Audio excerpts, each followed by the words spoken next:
Sometimes, a billion-dollar empire starts with nothing more than a joke. But not just any joke, a joke stitched into history. This is the story of Rene Lacoste, a tennis legend who took a playful nickname and turned it into one of the most recognizable luxury brands on the planet. It all started with a crocodile, drawn as a joke, worn as a statement, and transformed into a fashion empire. But how did a simple reptile on a shirt become a global status symbol? And why did a world-class athlete decide to build a fashion empire instead of just racking up trophies? The answer begins with a suitcase, a tennis racket, and a bet that Rene Lacoste couldn't afford to lose.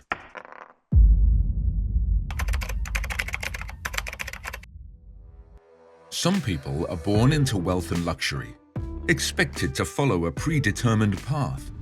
But Rene Lacoste? He had other plans. Born on July 2nd, 1904 in Paris, France, Rene Lacoste was the only child of wealthy parents, Jean-Marie Magdalene Lariolais and Jean-Jules Lacoste. His father, a successful businessman, wanted Rene to follow in his footsteps, but Rene had fallen in love with a sport he barely knew. At just 15, a trip to England introduced him to the game that would change his life: tennis. Obsessed, he picked up a racket and never looked back. But there was one problem: he wasn't particularly good. In a sport dominated by the best of the best, Rene was just another rich kid with a dream. But as the only child of a successful businessman, Jean-Jules Lacoste frowned at the idea of his son pursuing a tennis career.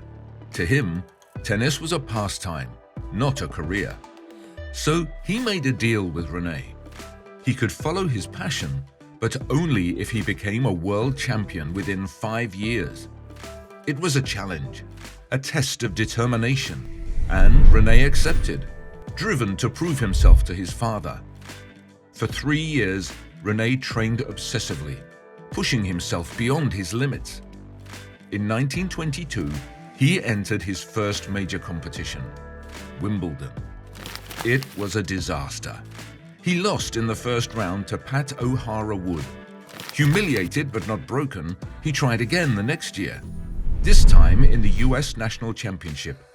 Luckily, this game was a little better than his last, as he made it to the 4th round before being eliminated. Progress, but not enough. Rene refused to accept defeat. He trained harder, perfected his technique, and by 1923 he was selected for France's Davis Cup team. It was here that Rene met 3 players who would change his life: Jacques Brugnon, Henri Cochet, and Jean Barotra. Together they became the most feared tennis team of their time, earning the legendary nickname the Four Musketeers. By 1925, Rene had his first breakthrough, reaching the Wimbledon finals, only to fall short against his own teammate Jean Barotra. But Rene wasn't the kind of man to lose twice to the same opponent. Later that year, at the French Championships, he faced Barotra again. This time, he won. It was a major victory, bringing him closer to fulfilling the promise he made to his father. Determined to push further, he intensified his training. By September 1926, he competed in the US National Championship, once again meeting Barotra in the final. Rene defeated him to claim the title and was ranked #1 in the world by the Daily Telegraph. He had done it, proven that he wasn't just a wealthy kid playing tennis. He was a champion, but little did he know, his biggest victory wasn't on the court, it was on his shirt.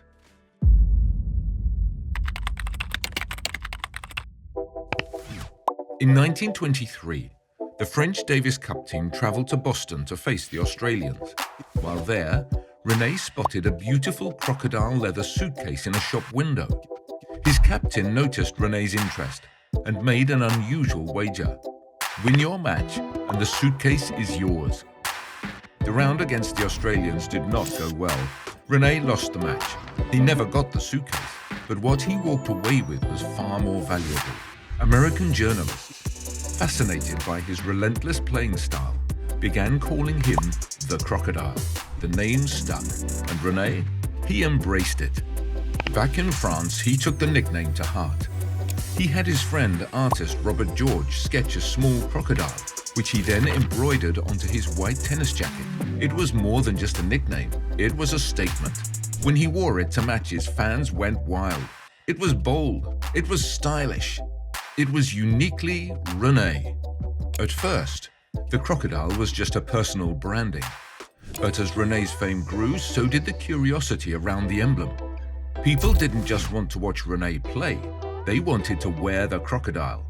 And Rene saw an opportunity where others saw only a joke.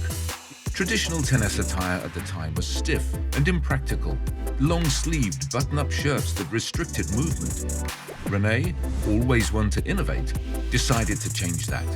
He designed something better, a lightweight short-sleeved polo shirt made from breathable petit-piqué cotton.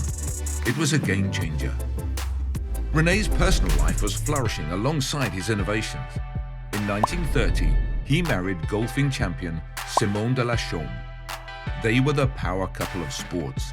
While Simone was changing the face of women's golf, Rene continued to make his mark both on and off the tennis court. His baseline playing style, exceptional passing shots, and lethal backhand slice had made him famous, but his fashion sense would make him immortal.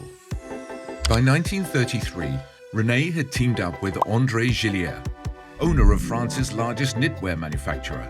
Together, they mass-produced the polo shirt, complete with the now iconic crocodile logo on the chest. It was the first time in history that a logo was prominently displayed on clothing, a marketing move that would later become standard practice in fashion. The company was officially registered as La Société Chemise Lacoste, with Rene as its ambassador. What began as a joke about a lost bet had transformed into a brand. But it was still just a tennis brand. What happened next would transform it into a global empire.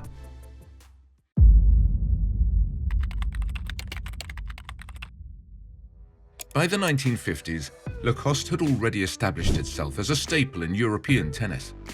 But there was one major hurdle. The brand had no license to sell in the United States, the largest consumer market in the world. Rene needed a way in. So, in 1950, he struck a brilliant deal with an American company, Izod. Together, they launched a sub-brand, Izod Lacoste. The shirts, originally sold only in white, now exploded in a rainbow of colors, perfectly timed with America's post-war optimism. The American market embraced the crocodile with open arms. Soon, Lacoste shirts became the unofficial uniform of country clubs and college campuses across the nation.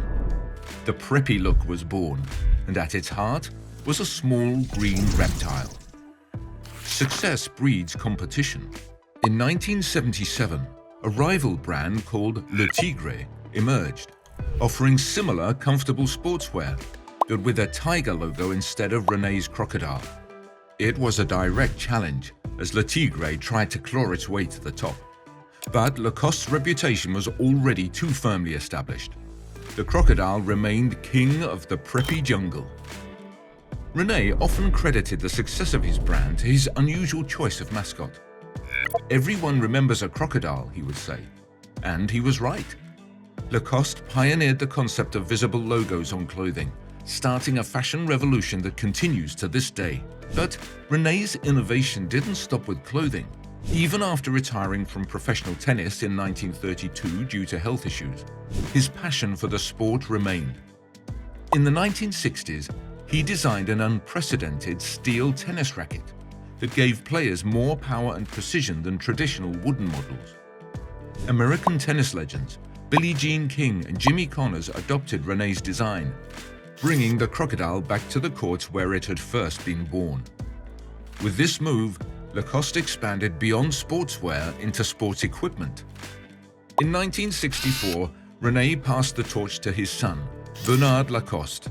Under Bernard's leadership, the partnership with Izod continued to flourish, though it came with an unexpected side effect. By the 1970s and 80s, American teenagers were simply calling the shirts Izods instead of Lacoste. The Crocodile was in danger of losing its identity. The turning point came in 1993, when Izod faced financial troubles. Bernard saw an opportunity rather than a crisis. Lacoste terminated the partnership and reclaimed exclusive US rights to distribute products under its own name. It was a bold move that would prove crucial for the brand's future. Meanwhile, the Crocodile was spreading its territory. In the late 1960s, Lacoste released its first fragrance, collaborating with legendary French perfumer Jean Patou.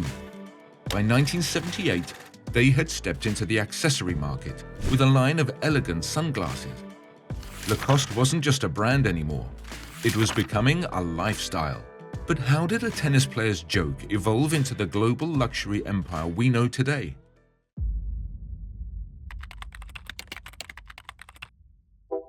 Today, Lacoste stands as a billion-dollar empire recognized worldwide. But the journey from tennis courts to global fashion domination hasn't always been smooth sailing. In 1980, the brand faced its first major identity crisis when Crocodile Garments registered a suspiciously similar logo for its Hong Kong-based sportswear company. This was just the beginning of the logo wars. Lacoste soon found itself embroiled in a 20-year legal battle with Singapore's Crocodile International, a fight that ultimately ended in the latter's favor. Bernard Lacoste realized the company needed fresh management to protect its identity and propel the brand forward. But before these changes could fully take effect, tragedy struck. On October 12, 1996, Rene Lacoste, the original Crocodile, died at 92 years old. The company mourned its founder while looking forward to an uncertain future. The 1990s presented another challenge: overexposure. The brand that once represented exclusivity and class had become too accessible. The Crocodile was everywhere, and with this came a loss of prestige. Lacoste had fallen out of fashion's favor, but the early 2000s marked a dramatic comeback. Understanding the brand desperately needed reinvention, Bernard brought in creative manager Christophe Lemaire in 2000 to craft a more modern, upscale identity. This decision catapulted Lacoste to new heights in the luxury fashion world. By 2005, sales had tripled, with nearly 50 million Lacoste products sold across 110 countries. Under this new administration, the Crocodile expanded its territory far beyond shirts. Lacoste ventured into footwear in partnership with British group Pentland. They launched their first leather goods collections in 1981, collaborating with Maison Amon for belts and Sogedi for luggage and sports bags. Soon, the brand encompassed perfumes, watches, eyewear, towels, underwear, and loungewear, each product maintaining Lacoste's signature quality. The brand's visibility soared through strategic marketing partnerships with tennis stars, including Andy Roddick, John Isner, Richard Gasquet, and Olympic gold medalist Stanislav Wawrinka. Lacoste also strengthened its presence in the golf world, bringing the Crocodile back to green courses worldwide. The joke brand had found a way to crocodile its way to the top. In 2005, Bernard Lacoste became very ill, which led him to transfer the presidency of Lacoste to his younger brother, Michel Lacoste, who had worked closely with him for years. Bernard, however, died in Paris on 21st of March 2006. This was another tragic loss for the company. Years after Michel took over the company, Lacoste began licensing its trademark to various companies, but that decision changed in a few years. Although Lacoste shirts are manufactured under license in Thailand and China, Devonlay owned exclusive rights to Lacoste worldwide until recently, further popularizing the brand. In 2006, Lacoste took luxury to dazzling new heights by releasing a 24-karat gold-plated Crocodile polo. This wasn't just fashion, it was a bold declaration of the brand's prestige. The embroidered logo, reimagined in pure gold, transformed a simple polo into a collector's masterpiece, symbolizing Lacoste's evolution from a sportswear brand to the epitome of sophistication. The digital age brought new opportunities. In 2007, Lacoste launched its e-commerce site for the US market. By 2009, the company had embraced celebrity brand ambassadors.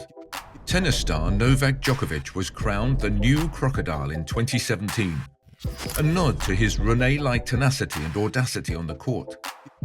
This 5-year partnership dramatically increased the brand's global visibility. In 2019, Lacoste appointed Chinese singer and actor Zi Tao as their spokesperson for the Asia-Pacific region, their first regional ambassador signaling the brand's growing focus on Asian markets. The company's need to make the brand famous to continue its business at all costs hasn't left it without a few controversies. Lacoste faced several criticisms for continuing its business operations in Russia after the attack on Ukraine in 2022, disappointing fans and drawing condemnation from human rights organizations. In 2011, Lacoste was named alongside other major fashion brands in the Dirty Laundry report, accused of contributing to pollution in China's Yangtze and Pearl rivers through its suppliers. More recently, the company has also been accused of allegedly being connected to forced human labor of the Uyghur people in Xinjiang, China. But there's hardly any business without its flaws. And while nothing justifies the company's actions, we cannot overlook some of its positive contributions. In 2012, Lacoste underwent a major shift when it was acquired by Maus Frères SA for €1 billion, equivalent to $1.3 billion. Under new ownership, the brand continued to expand and reinvent itself while holding on to its rich tennis heritage.